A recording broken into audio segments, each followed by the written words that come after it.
We have a really fun video today. It's a friendly comparison between the Fender Rhodes, the 73 stage piano behind me, and the Yamaha CP-70, an electric grand piano. Two electric pianos in their own right, but very different in the way that they produce sound.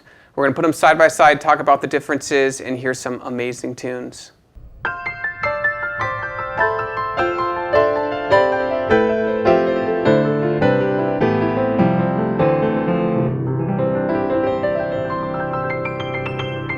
Hi, this is Ted with Alamo Music Center in beautiful downtown San Antonio, Texas. I'm Patrick Marr. You can find us online at alamomusic.com. If you haven't already, please subscribe to our YouTube channels, check out our other videos, sign up for notifications, like our videos, leave us comments. We appreciate your support and we love to interact with you. This is a foundation for a great keyboard rig here. You got a Mark I and then a CP-70. So we were talking about this video and we were preparing for it. And I was really trying to make a comparison. I think electric pianos for my generation should be thought about almost like disposable cameras. The idea is an excellent idea, portable film, but the execution is overshadowed by what came next. Right. And in this case, in portable cameras, digital cameras came out, and then cell phones and the technology rapidly took over, and portable cameras are a thing of the past. Electric pianos are somewhat seen as a thing of the past because digital pianos came, very shortly after. And so it's a very short-lived part of music history, especially when we look, from the past, look into the past here in the future. But it's such a unique sound. It is they both have a unique sound, trying to get to emulate the sound of a piano. That was the basic concept. And in fact, they didn't really get close. They created a new instrument. They did. Fender Rhodes created a new instrument, and so did Yamaha with the electric baby grand, because the tonality is different. It's a little bit, it's not as powerful of a sound, mostly because it's only double strung instead of triple strung. And so that does put a softer edge on the piano, but the whole idea was to take the bulk of a grand piano and to get rid of some of the bulk and just get the working components down to a sound that's portable. And they got so good at getting the sound down to it's portable that you could just pick up one of these little $300 keyboards and get a grand piano sound in it. Some of them have the CF3S sound in it. So they got rid of the bulk and they had the sound there, but then no one wanted to play them. And so you kind of wonder, why is that? And I think it's because there has to have, we talked about this vibration and vibration in the field, and you don't really get that with a sampled piano. However, I do want to say something about sampling. Just because this thing started, the Fender Rhodes and the CP-70 started to kind of disappear in sound around the mid-'80s. They weren't really used a whole lot. Other keyboards were. A lot of synths and a lot of digital keyboards were being used. However, you have to remember that a digital piano sound, like a grand piano that you're used to on any one of these units we sell out there now, did not really exist until the later '80s. It isn't until the invention of the Clavinova that you get a really closer sounding grand piano off of a digital. I know at one time it took a TX7 and those little modules that you could rack mount, and each one would be like a DX7 without a keyboard. It took about 8 or 9 of those to get a fairly decent sounding piano, but it still wasn't a real piano. It sounded great in the low notes.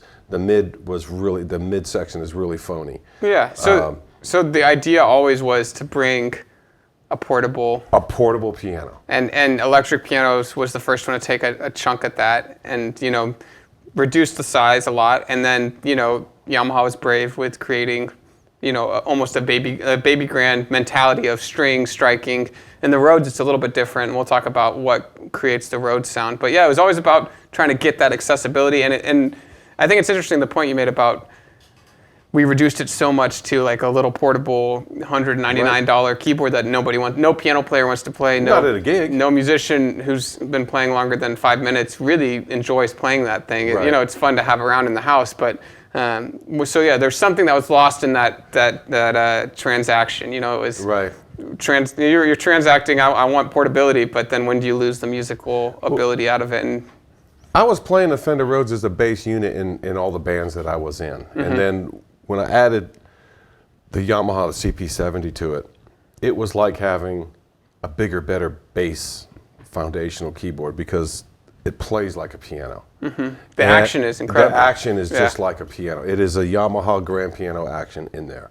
And you have the strings up there. It's very, very similar to a piano sound. And when you amplify it, it's a little bit on the mid to the high end, but it is a piano sound. And it doesn't have the sound of a microphone of a boxy piano. There's no boxiness to that sound. It's more of a direct string sound.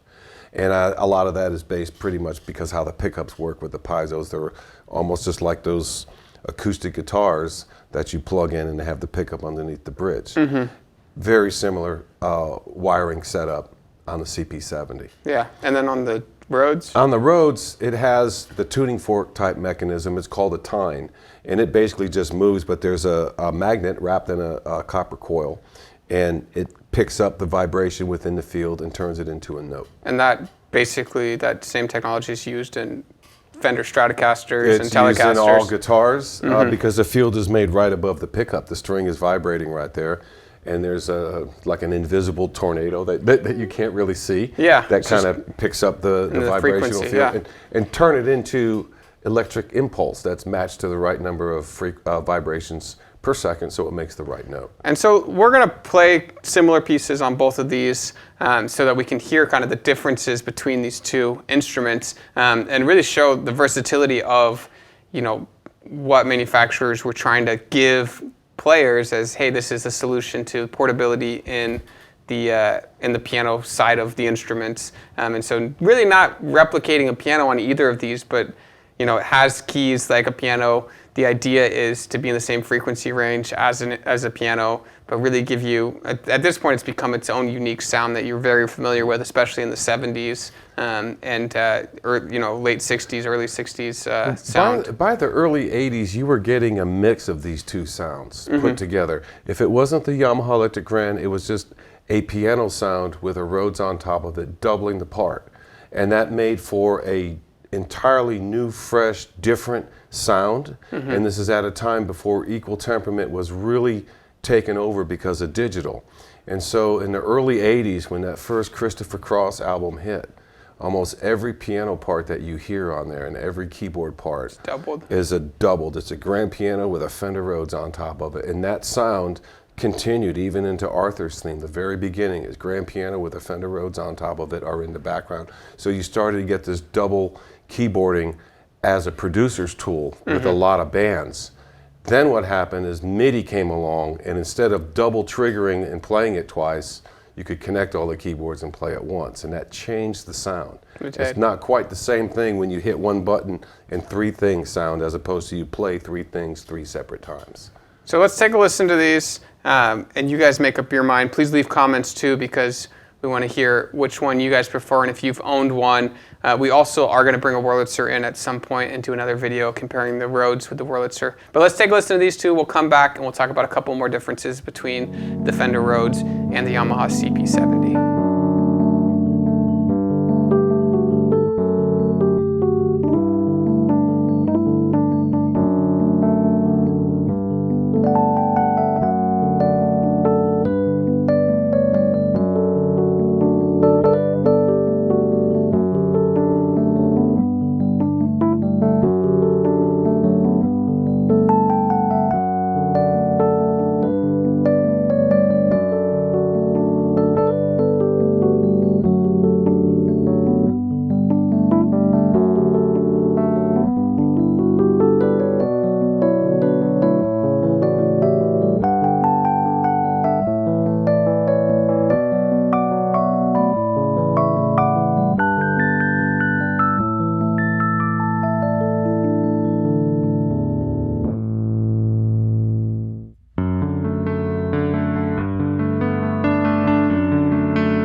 Well, Patrick, which one do you enjoy playing more? I mean, it's hard to say. I'm more familiar with playing a Fender Rhodes than I am with a CP-70. The thing that's really hard for me is I enjoy the sound of the Fender Rhodes, I think a little bit more, but I enjoy the action of the CP-70 because it's more familiar to me now playing piano more often. But really, what's really cool is there's an age gap in these two instruments. And we were kind of talking about the history of the Fender Rhodes and how it was an educational product. If you haven't seen our video, we did a full kind of history analysis of the Rhodes, but really kind of started to be actualized in the early 60s. Mid-60s, they had student models. And yeah, and they had the bass too, the Fender. And they had the bass unit, and they had a student model. The student model had 2 speakers. It was kind of put together like one unit. And Wurlitzer had those as well, 2 student models, and some of those are still floating around. Yeah, and it's just unique that then it became such a stage instrument, and the stage piano came out afterwards. It really did. Because bands were touring. The first time I saw any band that used a Fender Rhodes up until about 74 or 75, they all had suitcases. So it was almost like that was the afterthought to the design. We are taking this out with us now. Right. And at least for Rhodes, that was kind of the developmental path, whereas Yamaha came into the scene later. They were later. I mean, a lot of bands already had Fender Rhodes, they had this, but what they did not have was a good access to a good acoustic piano sound. And the CP-70s came out in like 77 to 78. It was a brand new thing. So you can imagine that instrument like a portable grand piano. Because it had the strings. You opened it up and you saw the strings. Oh, the real genius to me was the first time I saw one, and I saw that the entire, the frame, the strings, the harp, that whole section was in one piece, and then the action in the preamp and the electronics was in another piece. And they both closed up to where they were protected, and you could move 2 big boxes. One that was kind of shaped like a V, and then the other one that was shaped like almost like a big Fender Rhodes, but heavier. And so the Fender Rhodes had this with the other half, and then it had the straight bottom. So they were both large, bulky units to move and to set up. But the Yamaha Electric Grand, when that first came out, what that did is that took a lot of bands in the late 70s that were just playing contemporary music, started playing older songs because you could put an acoustic piano in it. Yeah. And I mean, Let It Be sounds different on a Fender Rhodes than it does on a piano. CP-70, yeah. You know what I mean? So it's like a lot of the songs that people were playing in clubs didn't quite sound that cool on a Fender Rhodes. I mean, every prom, every school dance I went to in junior high and high school, I heard basically a drummer, a bass player, and a piano guy do your song on a Fender Rhodes. I mean, that was the only kind of piano you could get. And some of those guys, when they played at our school, I'd go up there and play on their piano in break time and check it out. Those were my first Fender Rhodes and Wurlitzer pianos I played, was as like, a geek kid to go up and try it out. Go up and try it out. So just incredible instruments. Again, CP-70 from Yamaha, the Fender Rhodes, this is a 73 note, Mark I stage piano.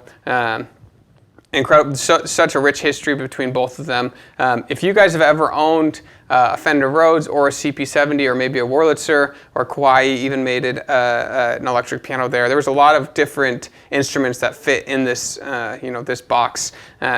Please leave some comments, leave your stories below. We're going to try to get our hands on as many electric pianos as we can and kind of bring the histories. One thing I want to add. What you will not hear us use in this video when we play, and this is more than half the fun on both of these instruments, besides just playing them, is connect any kind of guitar pedal to these things. Either the CP-70, it has an in and out effects loop through the preamp. Fender Rhodes suitcases have the same thing, and this one you can just go directly out. It's fun to plug it into a chorus, a stereo chorus, a wah-wah, delay, an MXR or some other kind of equalizer. You can have a lot of fun with the effects. Yeah, so just really opens these up as completely incredible sound producing units that are no different than a guitar or no different than limitless a bass. Expression. Yeah, and so please leave some comments below and let us know what you guys think is the coolest electric piano, and we will try to get our hands on it. Make sure you're subscribed because we are going to bring in a Wurlitzer and do that as well versus the Fender Rhodes. Thank you for watching. Ted Barslew, Patrick Marr, Alamo Music Center in San Antonio. We have a store in Austin as well, and stores opening in Kansas City, St. Louis, and as well, we have a partnership with some stores up in Michigan now. So thank you guys for watching. We'll see you next time.